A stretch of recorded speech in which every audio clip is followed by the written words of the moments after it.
শুধুমাত্র এই দোয়াটি একবার পড়েন, আল্লাহ তাআলা আপনার 90 বছরের গুনাহ মাফ করে দেবেন ইনশাআল্লাহ।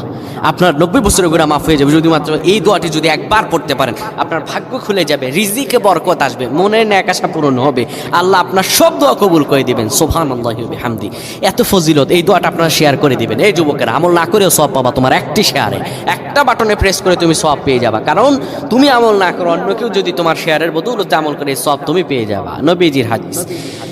আমার ভাইয়েরা, আল্লাহর কাছে দোয়া করা, আল্লাহর কাছে দোয়া চাওয়া, এটি হলো মুমিনদের কাজ। আমার আল্লাহ বান্দাকে বলেন, বান্দারে উদউনি আস্তাজিব লাকুম, আমার কাছে চাও, আমার কাছে চাইলে আমি আল্লাহ তোমাকে দিয়ে দিব।